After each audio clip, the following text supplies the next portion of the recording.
Hi hello నమస్తే welcome to YR TV. నేను రంజిత్. తెలంగాణ రాష్ట్ర వ్యాప్తంగా జరుగుతున్న ప్రతి అంశాన్ని కూడా మీ ముందుంచే ప్రయత్నం చేస్తుంది వైఆర్ టీవీ. తెలంగాణ రాష్ట్ర రాజకీయాలలో ఈరోజు ఒక ప్రధానమైన అంశాన్ని కూడా మనం చూడొచ్చు.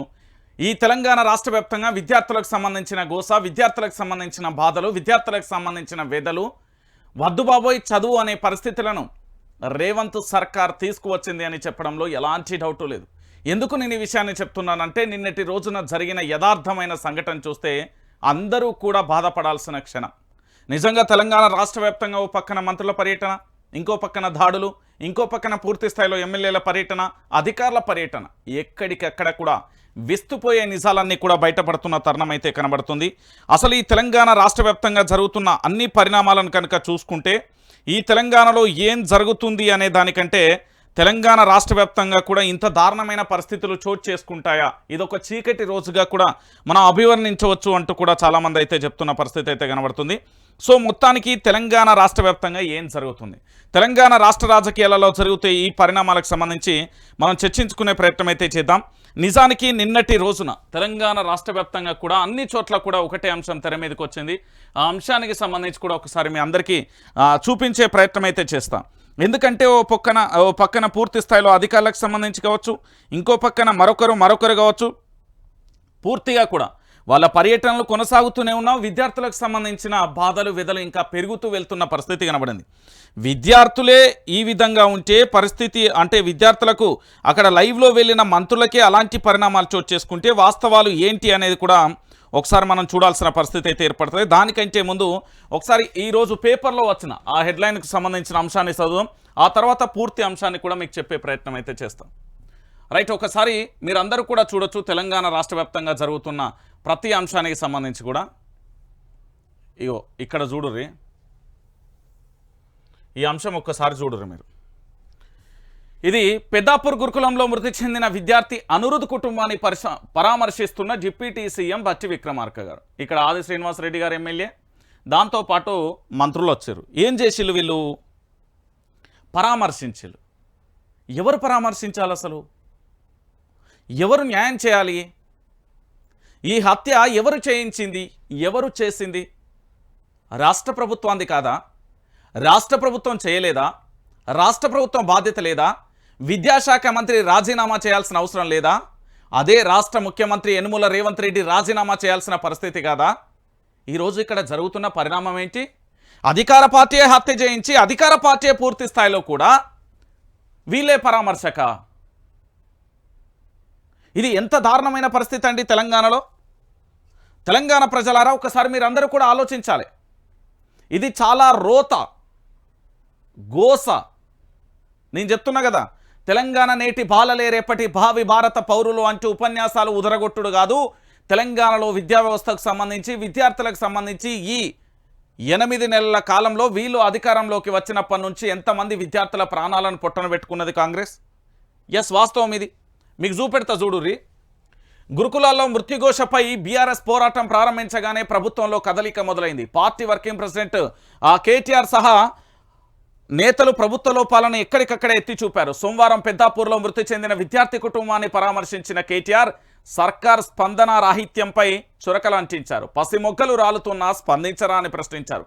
చివరికి సర్కారు స్పందించక తప్పలేదు. మంగళవారం రాష్ట్ర వ్యాప్తంగా గురుకులాలలో ప్రభుత్వం తనిఖీలు చేపట్టింది. డిప్యూటీ సీఎం బట్టి పెద్దాపూర్ గురుకులాన్ని పరిశీలించారు. కేటీఆర్ చురకలు అంటూ కూడా ప్రధానమైన అంశానికి సంబంధించి కూడా హైలైట్ చేసిన పరిస్థితి కనబడుతుంది. కనీసం తినడానికి 4 మెతుకులు కూడా మంచాన్నం పెట్టకపోతే, గతంలో ఇదే బీఆర్ఎస్ పార్టీ అధికారంలో ఉన్నప్పుడు ఎంత దారుణంగా రచ్చరచ్చ చేసిళ్ళు. మరి ఈరోజు మీరే కదా అధికారంలో ఉంది, కాంగ్రెస్ పార్టీ కదా అధికారంలో ఉంది. ఈ తెలంగాణలో విద్యాశాఖ మంత్రి అనే ఓ శాఖ మంత్రి లేకపోవడం వల్ల పరిస్థితి ఇట్లా దాపరించింది. నేను పార్ట్ టైం మినిస్టర్ని కాదు, నేను ఫుల్ టైం మినిస్టర్, నేను ఏం ఫామ్ హౌస్లు ఉంటలేను, ప్రగతి భవన్లు ఉంటలే అంటే నువ్వు ఏడుంటే మాకేంది భయ్? నువ్వు ఏడుంటే నాకేంది? ఎలక పుక్కల దాచుకుంటేంది? ఏంది చెట్టు తొర్రలు ఇరుగుతే మాకేంది? మాకేం సంబంధం? తెలంగాణలో మా బిడ్డలందరూ కూడా నేలరాలిపోతూ ఉంటే నేటి బాలలే రేపటి భావి భారత పౌరులు అని మీరు గొప్పగా ఉపన్యాసాలు ఇస్తారు కదా. రేపు వస్తున్నది కదా ఆగస్టు 15. ఏం సమాధానం చెప్తావు? తెలంగాణలో నువ్వు రేపు పొద్దుగల మాట్లాడాల్సింది ఏందో తెలుసా? ఆగస్టు 15కు నేను చెప్తా. నేను అయ్యా యనుమల రేవంత్ రెడ్డి, నువ్వు రేపు ఆగస్టు 15 రోజున నువ్వు మాట్లాడాల్సింది ఏందో ఉపన్యాసం నేను ఇప్పుడే రాసిస్తానా, నువ్వు విను.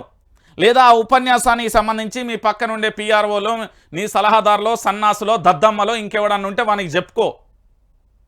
ఎస్, ఇట్లనే మాట్లాడతా. నా తెలంగాణలో నా బిడ్డలు చచ్చిపోతా ఉంటే ఇంకెందుకు ఉండాలి? నువ్వు రాజీనామా చేయ అంటున్నా. నేను డైరెక్టే చెప్తున్నా, రేవంత్ రెడ్డి నువ్వు రాజీనామా చేయి. నీ వల్ల పరిపాలన నీకు చాత కాదు, నువ్వు పరిపాలన చేయలేవు, నీకు పరిపాలన మీద అడ్మినిస్ట్రేషన్ మీద గ్రిప్ లేదు, నీకు అడ్మినిస్ట్రేషన్ అనేది తెలియదు.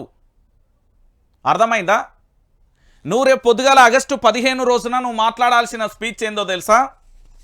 యనుమల రేవంత్ రెడ్డి అనబడే నేను, గుర్తుపెట్టుకో, ఆగస్టు 15 రోజున రేపు నువ్వు మాట్లాడాల్సిన అంశం, ఈ దేశానికి స్వాతంత్రం రావచ్చు, ఈ దేశానికి పూర్తి స్థాయిలో ప్రజాస్వామ్యం రావచ్చు, ఈ దేశానికి అన్ని హక్కులు ఉండొచ్చు, ఇక్కడ భారత రాజ్యాంగం ఉండొచ్చు, కానీ నువ్వు మాట్లాడాల్సింది ఏందో తెలుసా? నువ్వు రేపు మాట్లాడాల్సిన స్పీచ్ వినవయ్య యనుమల రేవంత్ రెడ్డి. ఏం మాట్లాడాలంటే అలియాస్ ఓటుకు నోటు దొంగ నువ్వు. ఎస్, వాస్తవం, అది అడ్డంగా బుక్ అయిన వీడియోలో. దాంట్లో గురించి ఏంది? బ్లాక్మెయిల్ చేస్తూ ఒక్కొక్కరిని తొక్కుకుంటూ ఈరోజు రాష్ట్ర ముఖ్యమంత్రిగా పదవి బాధ్యతలు స్వీకరించినా అని నువ్వే చెప్పినావు. ఇది నేను ఎక్కడా అనలే, ఇది నా సొంత కవిత్వం కూడా కాదు. రేపు పొద్దుగాల నువ్వు ఈ తెలంగాణలో మాట్లాడాల్సిన ఉపన్యాసం ఏంటో తెలుసా? యనుమల రేవంత్ రెడ్డి అనబడే నేను డిసెంబర్లో అధికారంలోకి వచ్చిన తర్వాత మొట్టమొదటిసారిగా తెలంగాణ రైతులకు నామం పెట్టిన. ఏమని అంటే 6 గ్యారంటీలకు ఒక ఫామును పంపించి దాని మీద మీ యొక్క వివరాలను రాయమని చెప్పిన. ఆ ఫాములు మున్సిపాలిటీలలో గ్రామాలకు అందరికీ అందించిన.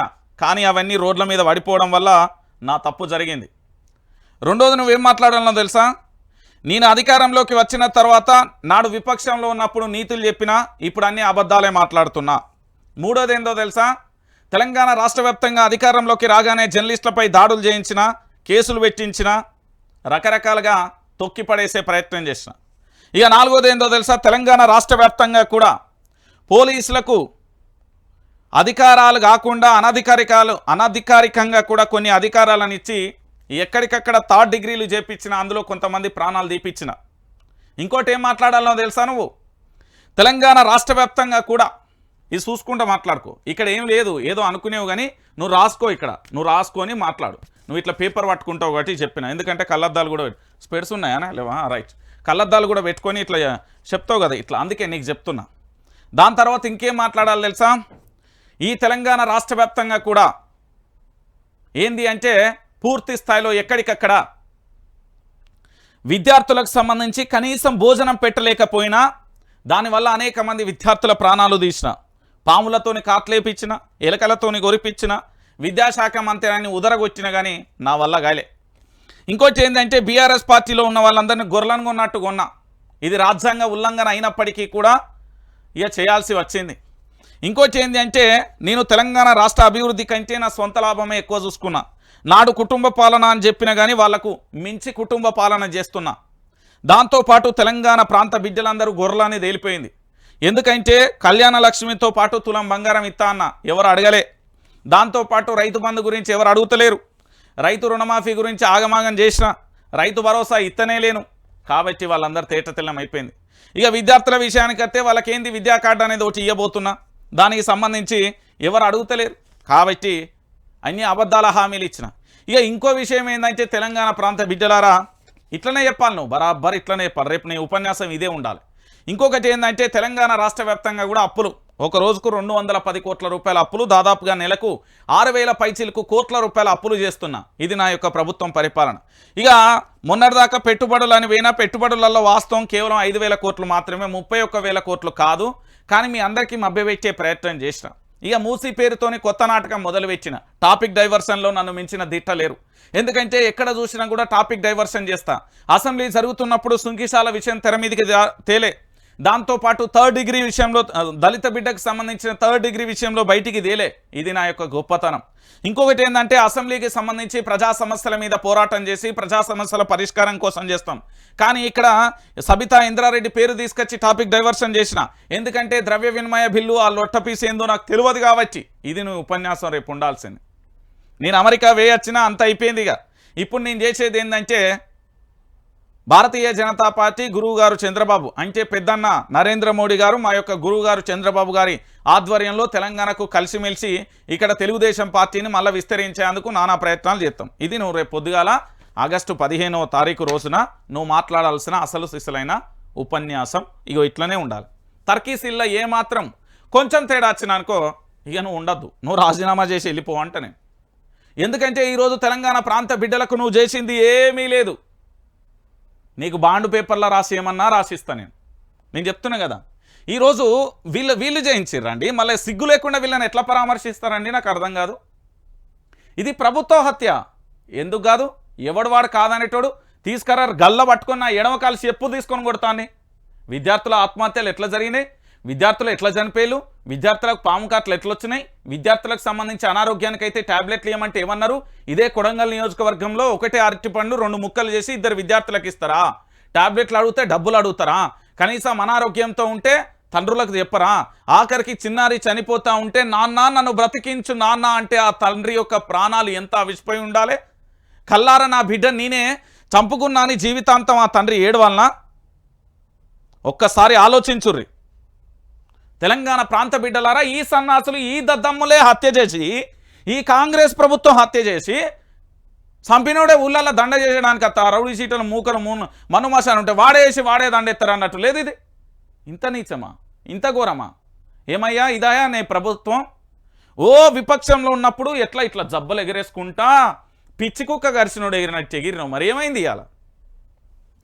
ఇగో తెలంగాణ ప్రాంత బిడ్డలారా, ఇట్లనే మాట్లాడిండు ఆయన ఉపన్యాసాలు. ప్రతి విపక్ష నాయకుడు ఏమేం చేసిండో కాంగ్రెస్ పార్టీ ఎమ్మెల్యే ప్రతి ఒక్కడి డాటా నా దగ్గర ఉంది. నేను చెప్తున్నా కదా, మీ 8 నెలల కాలంలో అక్రమ సంపాదన, మీ చుట్టూ ఉండే లాబింగులు చేసేటోళ్ళు అందరిది ఉన్నది, మీ రాసలీలలు కూడా ఉన్నాయి. పెన్ డ్రైవ్ ఏం ఉత్తగలేదు. అది రేపు పొద్దుగాల నాకు విపత్తు ఏర్పడుతుంది అంటే నీ ప్రభుత్వాన్ని కూల్చడానికి ఎంత దూరమైనా పోతా. నేను చెప్తున్నా కదా, జేఏసీ ఉత్తగానే ఏర్పాటు చేయలే. అది ఎంత బలవంతంగా 53 సంఘాలు పూర్తి స్థాయిలో ఎంత వాళ్ళ మీద ఎంత ఒత్తిడి ఏర్పడ్డది. నిన్న జేఏసీ జాయింట్ యాక్షన్ కమిటీ 53 ఉద్యోగ సంఘాలు ఊరికే ఏర్పడలే. ఇంకొక వైపు ఏం చెప్పినావు ఇవాళ? విద్యార్థులను పరామర్శిస్తారా? ఎవరు? డిప్యూటీ సీఎం బట్టి విక్రమార్క. నేను ఒక మాట డైరెక్ట్గా అడుగుతా, ఇది భారత రాజ్యాంగంలో కేసులు పెట్టే దమ్ము ధైర్యం ఈ రాష్ట్ర ఎవ్వడికి లేదు. ఇక్కడ ఒక్క డాక్టర్ బాబాసాహెబ్ అంబేద్కరే కాదు, చాలామంది అనేక మంది కలిసిన భారత రాజ్యాంగం ఉంది. సంతకాలు దాని మీద ఉన్న ఎంతమంది కలిసి రాసిలో ఆ పార్లమెంటు తీసుకుపోయి దాని జిరాక్సులు కూడా తీసుకొచ్చి మీకు ఇస్తా. ఏమని చెప్తారు? అడ్డమైన కేసులు పెట్టడానికి ఇక్కడ భారత రాజ్యాంగం లేదు. ఇది ప్రభుత్వ హత్య అని చెప్తా ఉన్నా నేను. ఎస్, పిల్లలను ఎవరు విద్యాశాఖ మంత్రి బాధ్యత లేదా? రాజీనామా చేయడు ఆయన. ఎవరు? యనమల రేవంత్ రెడ్డి రాజీనామా చేయడు. కలెక్టర్లు ఏం చేస్తారు? డిస్ట్రిక్ట్ ఎడ్యుకేషన్ ఆఫీసర్ ఏం చేస్తున్నాడు? మండలాల్లో ఎంఈఓ ఏం చేస్తున్నాడు? ఆఖరికి ఆ గురుకులాల ప్రిన్సిపాల్ ఏం చేస్తున్నాడు? వీళ్ళ శాఖ మంత్రులు ఏం చేస్తున్నారు? ఈ నియోజకవర్గ ఎమ్మెల్యేలు ఏం చేస్తున్నారు? గడ్డి విక్తున్నారా? కోడిగుడ్డు మీద ఈకలు విక్తున్నారా? పెదవల్లారా, మీరు పోయి ఆడ పరామర్శించాల్సింది లేదా? మీకు బాధ్యత లేదా? ప్రజల చేత ప్రజల కొరకు ఓటు వేయించుకొని దేనికోసం మీరు? మేము ఇచ్చే పైసలతోని పన్నులతోని లగ్జరీగా కార్లల్లో తిరగనీక దేనికోసం? మా బిడ్డల ప్రాణాలు పోతా ఉంటే ఇప్పుడు పోయి చచ్చినాక పోయి దండేస్తారా? ఇదా మీ పరిపాలన? ఏడ చెప్పిర్రు మీకు? ఏ రాజ్యాంగంలో ఉంది? నా బిడ్డల ప్రాణాలు పొట్టన పెట్టుకొని ఇవ్వాలేదో చెప్తున్నాడు. అది కేటీఆర్ కదిలిన తర్వాత, కేటీఆర్ 2 అడుగులు వేసి ఇగో మీ పరిపాలన గిట్లున్నది అన్నాక కదిలిగా దున్నపోతు మీద వానబడ్డట్టుగా ఇన్ని రోజులు ఉన్నారు. ఇప్పుడేమో సరి సప్పు లేకుండా ఇక నిన్న మొత్తం దులిపేసచ్చులు. లేదు నేను శుద్ధిని శుద్ధ పూసను అన్నట్టు అట్లా వచ్చిర్రు. ఎంత ఘోరం అండి ఇది? విద్యార్థులు చనిపోతారా? చదువుకునే పాఠశాల విద్యాలయాలు దేవాలయాలతో సమానంగా భావించే విద్యాలయాలలో విద్యార్థులు చనిపోతారా? వాట్ నాన్సెన్స్ ఏంది? తెలంగాణనా ఇది? ఇదా కాంగ్రెస్ ప్రభుత్వం యొక్క పరిపాలన? ఒకసారి మీరు అందరూ కూడా ఆలోచించాలి.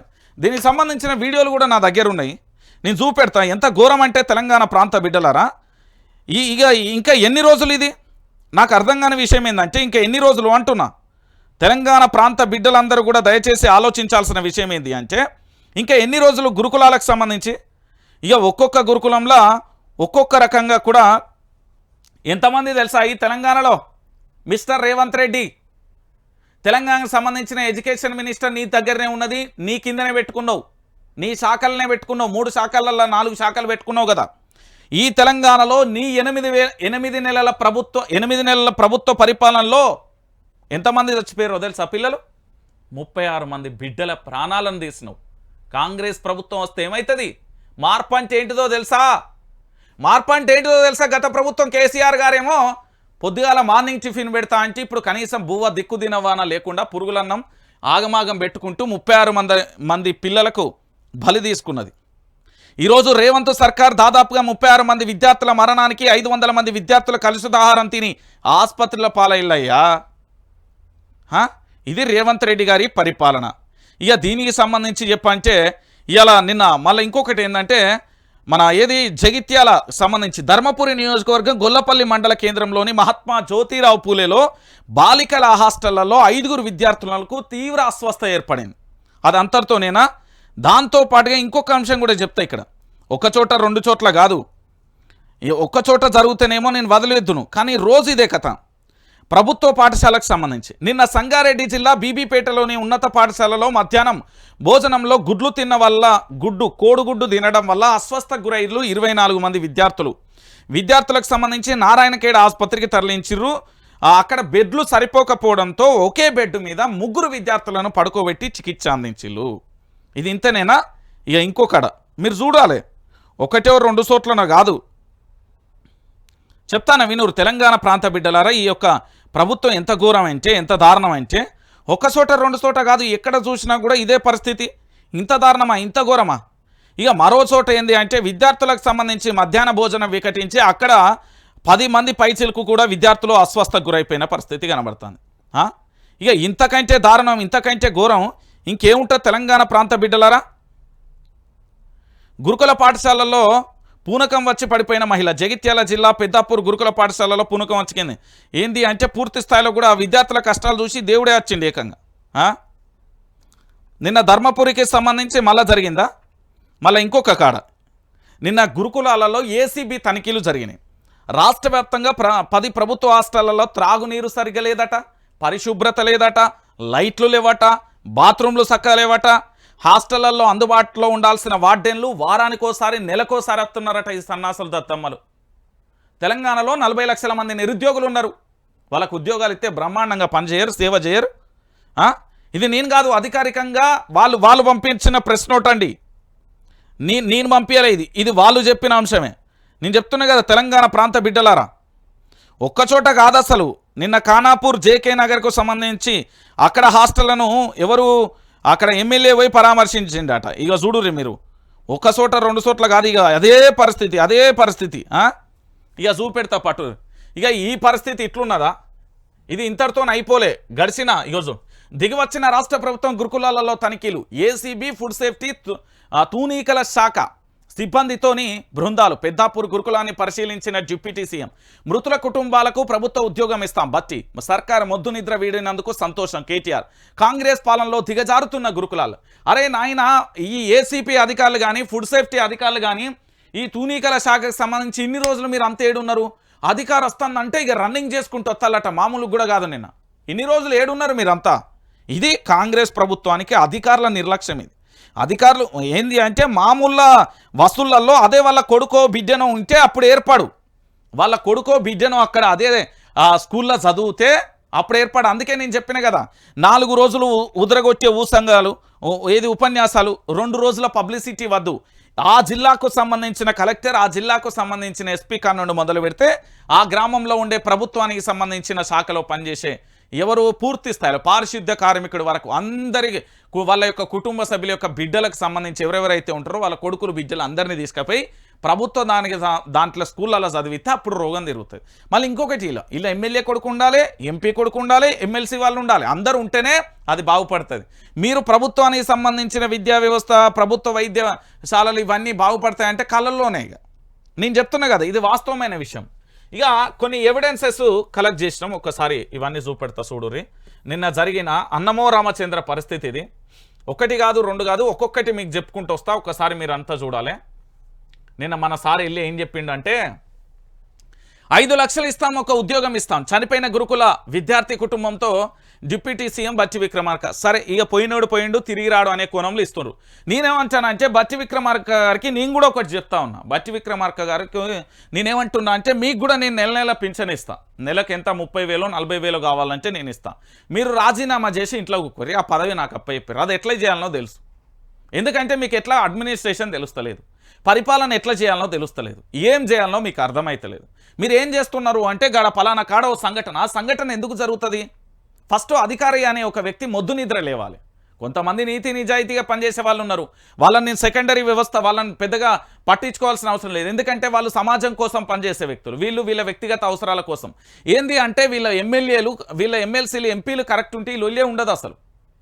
ఇక చూడుర్రి, ఇప్పుడు నేనేమంటున్నా అంటే 5 లక్షలకు బదులు నేను 10 లక్షలు ఇస్తా.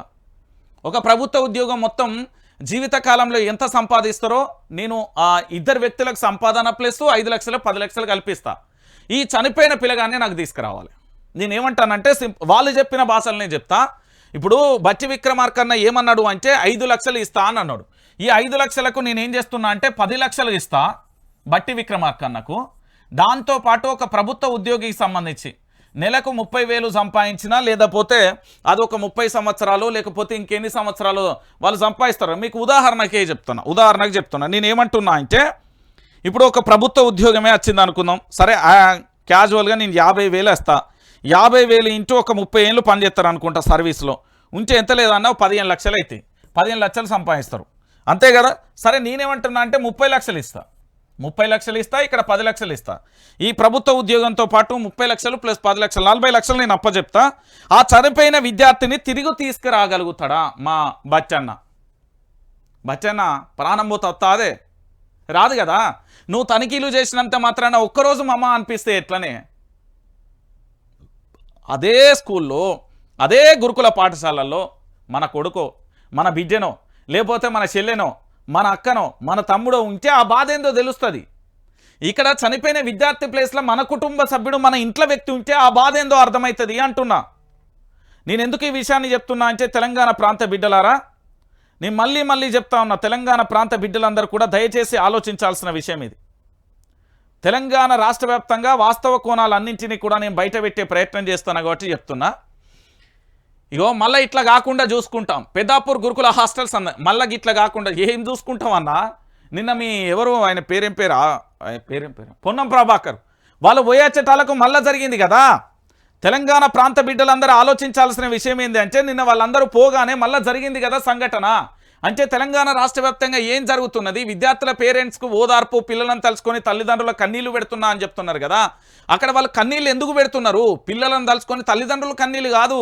నిన్న ఒక చిన్న సంఘటన చెప్తా. ఒక గురుకుల పాఠశాలల్లో విద్యార్థిని బహుశా 4th 5th క్లాస్, ఎగ్జాక్ట్గా తెలియదు నాకు. అయితే అక్కడ జరిగిన ఒక సన్నివేశం చెప్తా, ఎందుకంటే కెమెరా అందుబాటులో లేదు, అక్కడ సెల్ ఫోన్లో కూడా మేము వీడియో తీయలే. అకస్మాత్తుగా జరిగింది. మా జర్నలిస్ట్ చెప్పిండు, ఇట్లా ఎవరు జిల్లా అధికారులు ఇంకొక గంట 2 గంటలకు వస్తారట. 2 గంటలకు వస్తా అనగా వీళ్ళు 3 గంటల ముందు వాళ్ళ పేరెంట్స్ వెళ్ళిళ్ళట. వాళ్ళ కూతురు బహుశా మీరు ఒకసారి ఆలోచించండి, ఒక 50 మీటర్ల దూరం, అంటే మన ఈ ఎంత అంటే డిస్టెన్స్ ఒక 4-5 పగ్గంపేట్ల దూరంలో వాళ్ళ తల్లిదండ్రులను చూసి బిడ్డ క్లాస్ రూమ్లో నుండి ఉరికొచ్చి కాళ్ళ మీద పడి ఓ అని ఏడుస్తున్నా. అరే అందరూ ఆశ్చర్యం వ్యక్తం చేసినారు, ఏమైంది అనుకున్నా. అంటే మన ఇంట్లో ఎవరైనా ప్రాణాన్ని కోల్పోతే మనం ఎంత బాధపడతామో, ఆ బిడ్డ అట్లా ఏడుస్తూ ఉంటే ఒక్కసారిగా ఆశ్చర్యం వేసింది. ఏమైంది తల్లి అంటే, ఈగ వాళ్ళ గోస మామూలుగా లేదు. అమ్మ బువ్వ పెట్టక కడుపు నిండా తినక చాలా రోజులు అవుతుందంటే ఆ తల్లిదండ్రుల కన్నీళ్ళు వశపల్లి. నేను చెప్తున్నా కదా, ఇది కాదనుకో బిడ్డ ఇట్లా మళ్ళీ ఇట్లా జరుగుతా అంటే కూడా లేదు అబద్ధాలు ప్రచారం చేస్తానంటే బట్టలు ఇప్పించి కొట్టిస్తాను నేను తెలంగాణ ప్రాంతాలతో ఆ విద్యార్థుల చేత. మొత్తం డీటెయిల్స్ రాసుకొని వచ్చిన నేను. సిగ్గు శరం ఉండాల్సిన అవసరం లేదా వీళ్ళకు? ఇదేమన్నా ప్రభుత్వమా? అరే పిల్లలకు కనీసం బువ్వ పెట్టకపోవడం ఏందండి? ఇంత ఘోరమైంది. ఇక్కడ పిల్లలు ఏడుస్తున్నారు, తల్లిదండ్రులు ఏడుస్తున్నారు. ఇది విద్యనా, దేవాలయమా, లేకపోతే శ్మశాన గడ్డనా? ఏం విద్యాశాఖ మంత్రి వాయను? ఏం చేస్తున్నారు? రాష్ట్ర సీఎస్ ఏం చేస్తున్నది? జిల్లా కలెక్టర్లు ఏం చేస్తున్నారు? ఎంత దారుణం ఇది తెలంగాణ ప్రాంత బిడ్డలారా. ఇక చూడు, పర్యటన రోజే ఫుడ్ పాయిజన్. డిప్యూటీ సీఎం పర్యటించిన రోజు గురుకుల హాస్టల్లో ఫుడ్ పాయిజన్, 5 విద్యార్థినీలకు అస్వస్థ, హాస్టళ్లకు తరలింపిన పరిస్థితి. నా బిడ్డకేమన్నా అయితే ఏంది పరిస్థితి ఆడ? నా తెలంగాణ ఆడబిడ్డల కాడ ఏమన్నా అయితే ఏంది పరిస్థితి అంటున్నా. ఈడ డిప్యూటీ సీఎమో రేవంత్ రెడ్డో లేకపోతే ఈ తెలంగాణ మంత్రుల బిడ్డలో కొడుకులో ఉన్నారా? వాళ్ళకి అట్లయితే తెలుసు. ఎంబటే ఇప్పుడు నాకు తెలిసినంత వరకు అదే ప్లేస్లో వాళ్ళ బిడ్డలే కొడుకులో ఉంటే ఎవర్రా ఇక్కడ suspend, principal suspend, warden suspend, అందరు సస్పెండ్, డివో సస్పెండ్, ఎంఈఓ సస్పెండ్, మొత్తం ఆగముండు. అధికారులు వత్తుర్రు, మా సమస్యలు చూస్తుర్రు అని మొన్న సూర్యాపేటలో ఒక పాట పాడింది చిన్నారి, గుర్తున్నదా? మరి ఏమైపోయింది అదంతా? సూర్యాపేటలో పిల్లలు మొత్తం పాటలు పాడిల్లు కదా, అయినా ఏమైపోయింది అంటున్నా. ఇగో దాడులలో దారుణాలు, కుళ్ళిపోయిన కూరగాయలతో వంట చేస్తున్నారు, పాడైపోయిన ఆహార పదార్థాలు, పురుగుల బియ్యం, చూడురి మీరు, ఎక్స్పైరీ అయిపోయిన ఫుడ్డు, తప్పుడు లెక్కలు, ఇవ్వని బిల్లులు, రాష్ట్ర వ్యాప్తంగా ప్రభుత్వ హాస్టళ్లలో ఏసీపీ దాడులు, రికార్డులు, విద్యార్థుల సౌకర్యాలపై ఆరా, కేటీఆర్ కామెంట్స్తో కదిలిన యంత్రాంగం, బయటపడిన అవినీతి బాగోదాం. ఓ తల్లిదండ్రులారా, మీరు ఏమనుకుంటున్నారంటే నా బిడ్డ కొడుకు ఊళ్ళో ఉంటే ఎక్కడ ఖరాబ్ అవుతారో, ఏ వ్యవస్థ అవుతుందో తీసుకుపోయి హాస్టల్ వేద్దామంటే నేనేమంటున్నా అంటే, హాస్టల్ వేస్తే పురుగులు అన్నం తిని కడుపులలో ఉండే ఏంది జీర్ణ వ్యవస్థ దెబ్బతిన్న తర్వాత నీ కొడుకు ఏం కలెక్టర్ అవుతాడు, ఏం ఎస్పీ అవుతాడు, ఏం సీఎం అవుతాడు, ఏం రాష్ట్రపతి అవుతాడు, లేకపోతే ఏం అధికారి అవుతాడు? మీరు కలలు కన్నా డాక్టరో లేకపోతే ఇంజనీరో ఏదో ఎట్లయితాడో ఒక్కసారి మీరు ఆలోచించాలి. కడుపు నిండా తిండి పెట్టి కంటి నిండా నిద్ర ఉంటేనే మా అధికారులు ఏం చేయలేకపోతారు, మా మంత్రులు ఏం చేయలేకపోతారు. మా మంత్రులకైతే టీబీలు, స్నాక్స్, అవి ఏం పప్ప, అది జీడిపప్పట, లొట్ట పీస్ పప్పట, వాళ్ళ ఆరోగ్యానికి హెల్దీగా నేను చూపెడతా, ఫోటోలు మస్తున్నాయి. ఇంత దారుణమా? కుళ్ళిపోయిన కూరగాయలతోనే పాడైపోయిన ఆహార పదార్థాలు, పురుగుల బియ్యంతో పెట్టుర్రి. ఈ తీసుకొచ్చి ఏం చేయాలంటే రాష్ట్ర ముఖ్యమంత్రి గారికి, మంత్రులకు, ఎమ్మెల్యేలకు, ఎమ్మెల్సీలకు, ఎంపీలకు పెట్టుర్రు, వారం రోజులు తెలుస్తుంది. దాంతోపాటు అన్ని జిల్లాల కలెక్టర్లు తినాలి ఇదే అన్నం. నేను కూడా తింటా, నేను కూడా కూర్చుంటా. నా తెలంగాణ ఇజ్జత్ తీస్తున్నారా బాబు అని నేను కూడా ఆ బాధకు నేను కూడా తింటా. ఈ ఘోరాలు, ఈ నేరాలు ఏంది తెలంగాణ? లేకపోతే క్రైమ్ తెలంగాణ? ఏం జరుగుతుందా? ఇంత ఘోరమా? ఇక చూడుర్రి,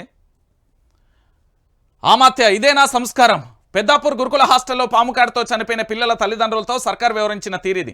కన్న బిడ్డను కోల్పోయిన పుట్టెడు దుఃఖంలో ఉన్న వారిని అలాగే నిలబెట్టి మాట్లాడించారు. సిగ్గుండాల్సిన అవసరం లేదు. వాళ్ళకు చేరెత్తేమైంది? వాళ్ళు ఎంత దుఃఖంలో ఉంటారు, వాళ్ళు తిన్నరో తినలేదు, వాళ్ళు ఎట్లా తింటారు? కన్నబిడ్డ కోల్పోయిన తర్వాత వాళ్ళు భూవి ఎట్లా తింటారు? నాకు అర్థం కాదు.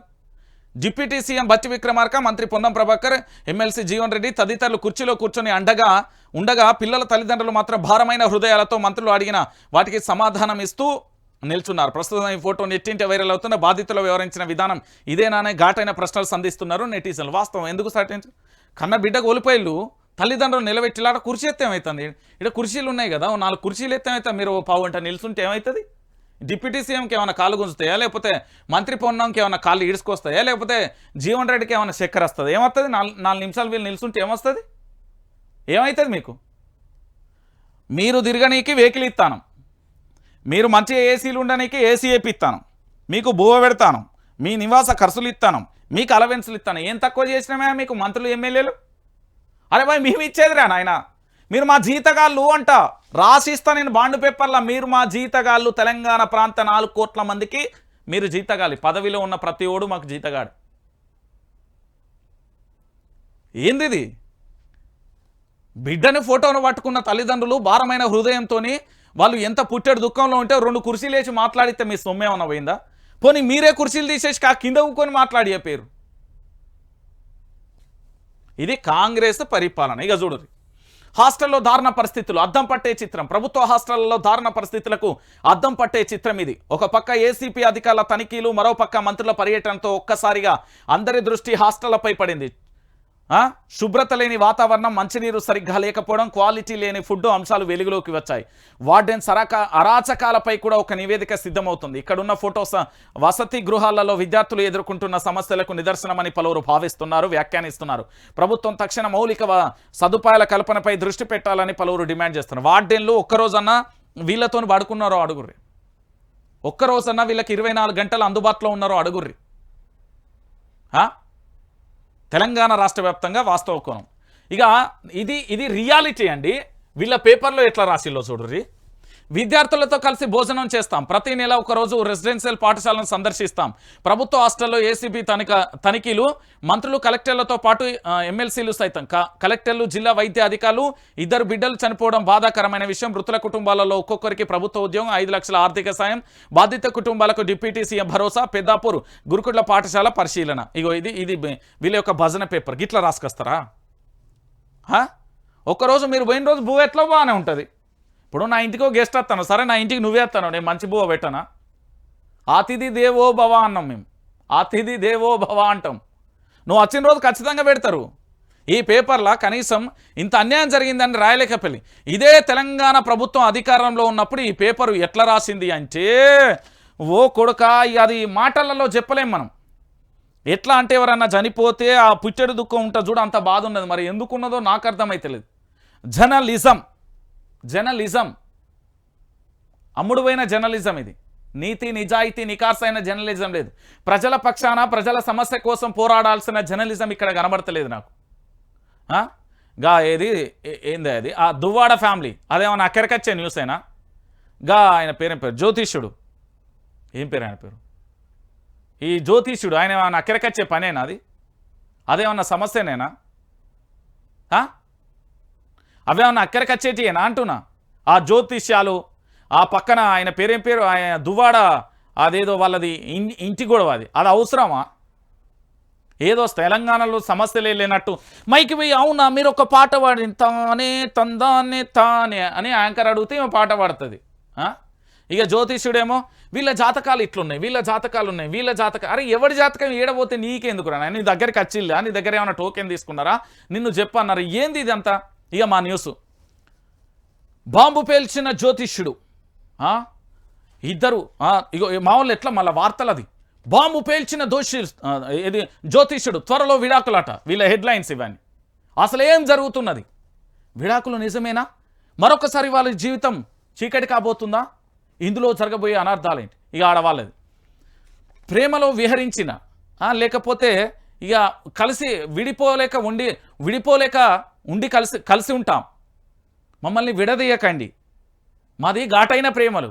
ఏంది తమ్లేన్స్, ఏంది కథ ఏంది? ఎవరికన్నా అక్కడికొచ్చే ముచ్చట్లేనా అవి? అసలు ఒకసారి మనం మాట్లాడుకుందాం వాస్తవాలు. ఎవడేడబోతేంద్ర నాయన? ఇక్కడ నన్ను ఉన్నాయా? సమస్యల గురించి ఉన్నాయా? ఇలా సమస్యల గురించి ఎక్కడ నన్ను ఉన్నదా? రాయమంటేనేమో రాసినవని నిజాలు చెప్పేటేనేమో తిడతారా? ఇక గిది పరిస్థితి.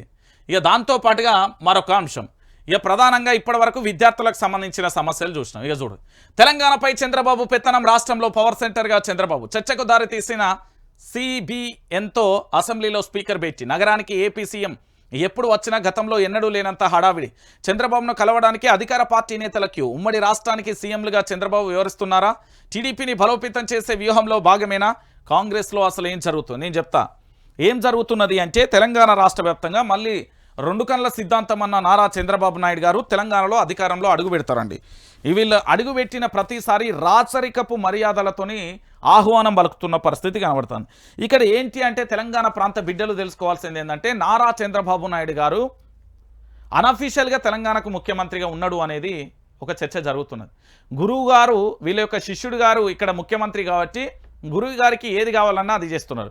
నాకు అర్థం కాని విషయం ఏంటంటే, మన స్పీకర్ గారు ఎందుకు పోయి కలుస్తున్నారో నాకు అర్థమవుతలేదు. బహుశా పక్క రాష్ట్రం ముఖ్యమంత్రితోని తెలంగాణ స్పీకర్కు ఏ సంబంధం ఉన్నది? నేను రాజ్యాంగం ప్రకారం ఏడవా, మన రాజ్యాంగం, భారత రాజ్యాంగం బుక్కేది. ఇగో వీళ్ళు ఉన్న అన్ని క్వశ్చన్ బ్యాంకులు చదివిన నేను. స్పీకర్ గారికి పక్క రాష్ట్రానికి సంబంధించిన విషయంలో ఏమన్నా ఉన్నదా అని నేను మొత్తం చదివిన. వాళ్ళనైతే నాకు ఎక్కడ కనవల్లే. మరి ఇంత హడావిడి దేనికోసము అంటే, తెలంగాణలో తెలుగుదేశం పార్టీని ఎట్లా తీసుకురావాలి, బీఆర్ఎస్ పార్టీని ఎట్లా కథం చేయాలి. చాలామంది మాట్లాడుతున్నది ఏంది అంటే, చాలామందికి తెలియదు, ఇది డైరెక్ట్గానే చెప్తున్నా. ఏంది అంటే, Bharatiya Janata party plus Telugudesam party plus Telangana Congress Revanth team plus, నేను మళ్ళీ క్లారిటీ ఇచ్చిన, ఇవన్నీ కలిసి బీఆర్ఎస్ పార్టీని లేకుండా కథం చేయాలనే కుట్రలో ఉన్నాయి. అయితే అసలు విషయం ఏంటి అంటే, బీఆర్ఎస్ పార్టీ వీటిని ఎప్పుడో కథం చేసింది. ఈ చచ్చిపోయిన పాములతోని మళ్ళెందుకు లొల్లి అనే కోణంలో ఉన్నది. హైలైట్ ఏంది అంటే కల్వకుంట్ల చంద్రశేఖరరావు గారు అధికారం కంటే విపక్షంలోనే ఎక్కువ ఉన్నాడు. 14 సంవత్సరాలు నిరంతరాయమైన పోరాటం ఉద్యమ వ్యూహాలతోని ఏ విధంగా తీసుకొచ్చిండో మనకు తెలుసు. తెలంగాణ రాష్ట్రాన్ని ఒక రాష్ట్రాన్ని సాధించిన వ్యక్తి ముఖ్యమంత్రి పీఠంలో కూకుండే ఏమన్నా పెద్ద అదే ఎంతసేపటి అది. ఈయనకు ముఖ్యమంత్రిగా పనిచేసినప్పుడు కేసీఆర్ పదే పదే చెప్పిండు, నాకు గడ్డి పోసతో సమానం పదవులు కాదు, నాకు కావాల్సింది ప్రజల ప్రయోజనాలు ముఖ్యమన్నారు. ఇక్కడ ఏంది అంటే వీళ్ళ ప్రయోజనాలు ముఖ్యమవుతున్నాయి. అయితే స్పీకర్ గారికి సంబంధించి చంద్రబాబు నాయుడు గారు అంటే ముఖ్యమంత్రి తెలంగాణ స్పీకర్కి సంబంధించి రాజ్యాంగం ప్రకారం ఏమైనా ఉన్నాయని అడ్వకేట్కి కాల్ చేసిన, అలాంటిది ఏదీ లేదన్నా అదంతా వ్యక్తిగత ఎజెండాలు అయ్యి ఉంటాయి ఆయన చెప్పిన మాట. అంటే పదే పదే ఎందుకు గెలుస్తున్నాడు అంటే మరి రేవంత్ రెడ్డి ఏమైనా ముచ్చట చెప్తే మోసుకపోయి చెప్తున్నాడా, లేకపోతే తెలంగాణలో ఎట్లా రావాలని చెప్తున్నాడా, లేకపోతే మీ శిష్యుడు మా మాట ఇంటలేడు మీరు చెప్పిన మా పనులు చేయరు అని చెప్తున్నారా, లేకపోతే తెలంగాణలో తెలుగుదేశాన్ని ఎట్లా మళ్ళీ జీవం పోసి ఎట్లా తెలంగాణ రాష్ట్ర వ్యాప్తంగా కూడా మళ్ళీ బషీర్బాగ్ లాంటి కాల్పులను తీసుకురావాలనుకుంటున్నారా, తెలంగాణకు సంబంధించి మళ్ళీ పంటలన్నీ ఎండిపోయేలా చేయాలనుకుంటున్నారా, తెలంగాణను మొత్తం చీకటి చేయాలని ఏం చేయాలనుకుంటున్నారు? పరాయివాడు మన ప్రాంతం మీద పెత్తనం చేస్తే పొలిమేర దాకా తరిమి తరిమి కొడతాం, మన ప్రాంతం వాడే మోసం చేస్తే మాత్రం ఇదే ఇక్కడ పాతి పెడతామనే ఒక నినాదం ఉండే. మొత్తానికి తెలంగాణ తెలుగుదేశం మాత్రం కాంగ్రెస్ రూపంలో ఒక కుట్ర జరుగుతుంది అనేది చెప్తున్న పరిస్థితి. ఇక దానం నాగేందర్ దాదాగిరికా బాసేనే నేను అంటే బాజాప్తుగా అంట. ఉస్మానియా యూనివర్సిటీలో తెలంగాణ ఉద్యమంలో పూర్తి స్థాయిలో ఉద్యమం చేస్తున్న తరుణంలో ఈయన లాఠీ పట్టుకొని వచ్చి నా స్నేహితులను కళ్ళ ముందే వచ్చిన దాదాగిరిని. నేను దాదాగిరి అన్న చెంచాగిరి అన్న అంటే పెద్ద ప్రాబ్లం లేదు, ఎందుకంటే పదవుల కోసం ఏమైనా చేస్తాడని నిరూపించిన ఏకైక క్యాండిడేట్ ఈయన. చూడు, నేను లోకల్, నా మీద కేసు పెడతావా? అవును నేను లోకల్. నేను ఎట్లా లోకల్ తెలుసా? భారతదేశానికి సంబంధించిన బిడ్డను, తెలంగాణ ప్రాంత బిడ్డను. చెప్పు, నేను లోకలే. కేసు పెడతావా? హైడ్రా కమిషన్పై కాంగ్రెస్ ఎమ్మెల్యే దానం చిందులు, నాపై కేసు పెడతావా అంటూ బెదిరింపులు. సీఎం రేవంత్ రెడ్డికి ఫిర్యాదు చేస్తా, నన్ను ఆపే అధికారం ఎవ్వరికీ లేదు, అధికారులు వస్తుంటారు పోతుంటారు. ఏవి రంగనాథ్పై దానం కామెంట్ అంటూ కూడా చెప్పిన పరిస్థితి కనబడుతుంది. సో మొత్తానికి ఇక్కడ ఏంది అంటే కమిషనర్ ఏవి రంగనాథ్పై ఖైరతాబాద్ ఎమ్మెల్యే దానం నాగేందర్ చిర్రుబుర్రులాడారు. నాపై కేసులు పెడతావా, సీఎం రేవంత్ రెడ్డికి ఫిర్యాదు చేస్తానంటూ హెచ్చరించిన పరిస్థితి కనబడుతుంది. ఏకంగా ఒక పెద్ద ఆఫీసర్ని హెచ్చరిస్తున్నాడు అంటే ఆలోచించాలి. ఈయన దాదాగిరి, ఈయన చెంచాగిరి ఎట్లున్నది అని. తెలంగాణ ఉద్యమంలో కేసీఆర్ ఈయనను పార్టీలోకి తీసుకున్న రోజు నా పానం మొత్తం చచ్చిపోయింది ఒక రకంగా చెప్పాలంటే. ఎవడైతే మా మీద రబ్బర్ బుల్లెట్లతో చేసినప్పుడు కాల్చిండో వాళ్ళు ఎవడైతే లాఠీలతోని, అది రాజకీయ ఎత్తుగడ కావచ్చు, కాక నేను అంటలేను, కానీ అది దుర్మార్గమైన ఆలోచన. అది చేయవచ్చే ఈరోజు తెలంగాణలో ప్రభుత్వం కోల్పోవాల్సి వచ్చింది ఇలాంటి వాళ్ళని జైన్ చేసుకోవడం వల్లనే. ఎస్, వాస్తవం అది. మీరు అనుకుంటున్నారేమో ఇది నిజం, రాజకీయ అవసరాల కోసం చేయొచ్చు, కానీ ఇలాంటి వాళ్ళు అవసరం లేదు. ఒక యువతను తయారు చేయి. మంచి మంది చాలామంది ఉన్నారు రాజకీయ పటిమ కలిగిన వాళ్ళు. ఈయన బెదిరింపులకు, ఇక నాకు తెలిసి ఈయన బెదిరింపులకు తెలంగాణ రాష్ట్ర ముఖ్యమంత్రి గారు భయపడతారని అయితే అనుకోను. ఎందుకంటే నాకు తెలిసినంత వరకు రేవంత్ రెడ్డి కానీ రంగనాథ్ కానీ వీళ్ళిద్దరు పూర్తి స్థాయిలో ఎట్లుంటారో మనకు కూడా తెలిసిన విషయమే. రైట్, ఇక దీనితో పాటుగా మరో అంశానికి సంబంధించి చూద్దాం. ఇక్కడ ఒకసారి చూడుర్రి, ఇది మీ అందరికీ ఒక్కసారి హెడ్లైన్ చూసుకోరు, ఎందుకంటే తెలంగాణ రాష్ట్ర వ్యాప్తంగా ఇది ఒక పెద్ద చర్చ. తెలంగాణ ప్రాంత బిడ్డలందరికీ కూడా తెలవాల్సిన విషయం. ఇది ఏంది ఏం కథ అనేది చూడాల్సిన విషయం. అయ్యా, బీఆర్ఎస్ పార్టీ ఇంకా విలీనం కాలేదా? బీజేపీలో బీఆర్ఎస్ విలీనం అయిపోతుందని ప్రచారం చేశారు కదా, ఏకంగా డేట్స్ ముహూర్తాలు కూడా పెట్టేశారుగా, ఇంకా బీఆర్ఎస్ విలీనం కాలేదా? నెట్టింట జోరుగా చర్చ. పార్టీ విలీనం అంటూ వారం క్రితం వార్తా కథనాలు, ఓ యూట్యూబ్ ఛానల్ ఉదరగొట్టిన వైనం. కవితకు బేలు, బీఆర్ఎస్ విలీనం అన్న వార్తలు, పొంతలం లేని కథనాలపై గులాబీ శ్రేణులు ఫైర్. తాజాగా సోషల్ మీడియాలో ఆసక్తికరమైన డిబేట్. ఇంకా విలీనం కాలేదా అంటూ యూట్యూబర్ రవిప్రకాష్ పై ప్రశ్నల వర్షం. ఏంటి, ఇంకా బీజేపీలో బీఆర్ఎస్ విలీనం కాలేదా? ఢిల్లీకి కేసీఆర్ బయలుదేరలేదా? కేసీఆర్, హరీష్ రావు ఏం చేస్తున్నారు? రాష్ట్ర బీజేపీ నేతలతో సీరియస్గా మంతనాలు జరుపుతున్నారు. కమలధనంతో గులాబీ శ్రేణులు కలిసి పనిచేయడానికి సిద్ధమయ్యాయా? ఇన్ని ప్రశ్నలు ఏంటా అనుకుంటున్నారు. కమలం పార్టీలో చేతిలోకి కారు పార్టీ వెళ్ళిపోయిందంటే ఓ వర్గం ఇటీవల సంచలన కథనాలు పెద్ద ఎత్తున ప్రచారం చేసింది. ఓ యూట్యూబర్ దానికి ఆజ్యం పొచ్చారు. దేశ చరిత్రలను పెద్ద సంచలనం అంటూ కెమెరా ముందుకు వచ్చి 10 నిమిషాల పాటు ఊగిపోయాడు. ఈ నేపథ్యంలో సామాజిక మాధ్యమాల వేదికగా రాష్ట్ర రాజకీయాల పరిణామాలపై తాజా చర్చ జరుగుతుంది. బీజేపీలో బీఆర్ఎస్ విలీనం ఎక్కడ అంటూ నెట్టింట పలువురు ప్రశ్నిస్తున్నారు. ఇదే విషయాన్ని కాంగ్రెస్ పార్టీ టీడీపీలో విలీనం అని నేను పెడతావు వార్త. ఎన్ని కేసులు నమోదు చేస్తారు? ఒకసారి ఆలోచించండి, ఎన్ని కేసులు నమోదయ్యి ఉండాలి ఈ పాటికి నా మీద? ఒకసారి తెలంగాణ ప్రాంత బిడ్డలందరూ ఆలోచించుర్రి. ఒకవేళ గనక నేను ఇలాంటి విషయాన్నే చెప్పి ఉంటే నా మీద ఎన్ని కేసులు నమోదవు? తెలంగాణ ప్రాంత బిడ్డలందరూ కూడా ఆలోచించండి. ఒకవేళ నేనే గనక కాంగ్రెస్ పార్టీ తెలుగుదేశం పార్టీలో విలీనమని ఒక వార్త రాస్తా, 10 నిమిషాల పాటు నేను కూడా చెప్తా, అద్భుతంగా చెప్తా. మరి నా మీద ఎన్ని కేసులు నమోదు చేస్తారు? మరి ఈయన మీద ఎందుకు కేసులు నమోదు చేయరు? అడగాలి. ఇది అడగండి, అడగాల్సిన బాధ్యత ఉంటుంది. బీజేపీలో బీఆర్ఎస్ విలీనం అనేది ఉండదు. చరిత్ర కలిగిన పార్టీ, చరిత్ర సృష్టించిన పార్టీ, తెలంగాణను తెచ్చిన పార్టీ బీఆర్ఎస్ పార్టీ. భవిష్యత్తులో 2028లో 100కు పైగా సీట్లతోని మెజార్టీతో గెలిచి కల్వకుంట్ల చంద్రశేఖరరావు గారి ఆధ్వర్యంలో ఇక్కడ ప్రభుత్వం ఏర్పాటు కాబోతుంది. ఇది క్లియర్ కట్. ఏం చేసినా కూడా 8 నెలల్లో 50,000 కోట్ల అప్పు చేసిన రేవంత్ రెడ్డి కావాలన్నా, తెలంగాణ కోసం ఒక గొప్ప ప్రాజెక్టు కట్టిన వ్యక్తి కల్వకుంట్ల చంద్రశేఖరరావు కావాలన్నా అని డిబేట్ పెడితే చాలు. ఈరోజు 1,00,000 కోట్లతోనే కేవలం కాళేశ్వరం ప్రాజెక్టును కడితే ఇప్పుడు కాంగ్రెస్ వాళ్ళ చేతికి ఇస్తే అది 10 లక్షల కోట్లు. నేను చెప్తున్నా కదా, విలీనం అనేది ఉత్తుత్తి మాటే. కేవలం వీళ్ళ యొక్క వ్యూవర్షిప్ కోసం వీళ్ళ అడ్డమైన తంబ్లెయిన్స్ పెట్టి తెలంగాణ ప్రాంత బిడ్డలను గజిబిజ చేస్తున్నారు. వాస్తవం ఏంది అనేది నేను చెప్తున్నా కదా. మరొకసారి పదునైన వ్యూహాలతోని పూర్తి స్థాయిలో కూడా ఏంటి అంటే తెలంగాణ రాష్ట్ర వ్యాప్తంగా కూడా అధికారంలోకి బీఆర్ఎస్ త్వరలో రాబోతున్నది. ఇది రాసుకోరు. ఇక కొడంగల్లో ముఖ్యమంత్రి అడ్డాలో ఒక అంశం జరిగింది. ఏంది అంటే యనుమల గురువారెడ్డిని చంపింది ఎవరు? రేవంత్ రెడ్డి కుటుంబ ప్రమేయంపై అనుమానాలు. సీఎం సొంతూరు కొండారెడ్డిపల్లెలో ఘటన. రేవంత్ కుటుంబం దౌర్జన్యంతోనే గురువారెడ్డి మృతి. డబ్బు కోసం ఒత్తిడి చేసినట్లుగా సమాచారం. దాడి చేసి రాత్రి గుడిలో నిర్బంధించారన్న స్థానికులు. తెల్లారేసరికి విగతజీవిగా గురువారెడ్డి. యనుమల కుటుంబం ప్రస్తావన లేకుండానే కేసు క్లోజ్. ఫిబ్రవరిలో ఇన్సిడెంట్స్ బయటకు రానివ్వని పోలీసులు. ఇది నేను మొన్ననే చెప్పిన. ఏమని చెప్పిన అంటే, ఒకసారి సీఎం రేవంత్ రెడ్డి సొంతూరు కొండారెడ్డిపల్లెలో జరిగిన ఘటన ఇది. సాక్షాత్తు ముఖ్యమంత్రి పుట్టిన ఊరిలో ఒక వ్యక్తి అనుమానాస్పదంగా మృతి చెందితే పట్టించుకున్న నాదుడే లేడు. రేవంత్ రెడ్డి పెద్దన్న భార్య తరపు వారి ప్రమేయం ఉన్నట్లుగా స్థానికులు ప్రచారం జరుగుతున్నాయి. ఇప్పటి వరకు ఎలాంటి చర్యలు లేదు. ఎక్కడికక్కడ కేసును మేనేజ్ చేసినట్లుగా తెలుస్తుంది. ఇంతకు గురువారెడ్డి విషయంలో ఏం జరిగింది, ఆయన చనిపోవడానికి కారణం ఎవరు, ఆత్మహత్య అనేది కూడా ఆలోచించాలి. ఇక్కడ హైలైట్ విషయం ఏంటంటే, వీరబ్రహ్మేంద్ర స్వామి ఆలయంలో ఆత్మహత్య చేసుకుంటే వార్తే రాలే. ఎందుకు రాలేదు అనేది కూడా ఇప్పటి వరకు తెలంగాణ ప్రాంత బిడ్డలందరికీ తెలియాలి. ఎందుకు అంటే తెలంగాణ రాష్ట్ర వ్యాప్తంగా కూడా వచ్చింది అప్డేట్, రాలే. తెలంగాణ రాష్ట్ర ఈ వీడియో కోసం నేను ప్రయత్నించిన. అయితే నేను ఏం చెప్తున్నా అంటే ఒకసారి ఆలోచించాలి తెలంగాణ ప్రాంత బిడ్డలారా. కొండారెడ్డిపల్లెలో అంటే రాష్ట్ర ముఖ్యమంత్రి యనుమల రేవంత్ రెడ్డి గారి స్వగ్రామం, తన పుట్టిన గ్రామంలో వారి యొక్క కుటుంబ సభ్యుడు బంధువుకు సంబంధించి పెద్దనాన్నకు సంబంధించి ఎవరు రేవంత్ రెడ్డి పెద్దన్న భార్య తరపు వాళ్ళ ప్రమేయం ఉన్నదని అనుమానాస్పదం వ్యక్తం చేస్తున్నారు. అయితే ఇక్కడ వీళ్ళ గుళ్ళో ఏంది, కొండారెడ్డి గ్రామ శివార్లోని వీరబ్రహ్మేంద్ర స్వామి ఆలయంలో గురువారెడ్డి ఉరేసుకున్నట్టుగా ఫోటోలు పత్రికలో వచ్చాయి. పెద్దగా దర్యాప్తు లేకుండానే ఇది క్లోజ్ అయిపోయింది. దీని మీద అసలు వాస్తవం ఏంది అనేది ఎంక్వైరీ చేయాలి. ఇది సిబిఐ ఎంక్వైరీ చేయాలి. ఇది సిబిఐ ఎంక్వైరీ చేస్తే దీని మూలాలు బయటకు వస్తాయి.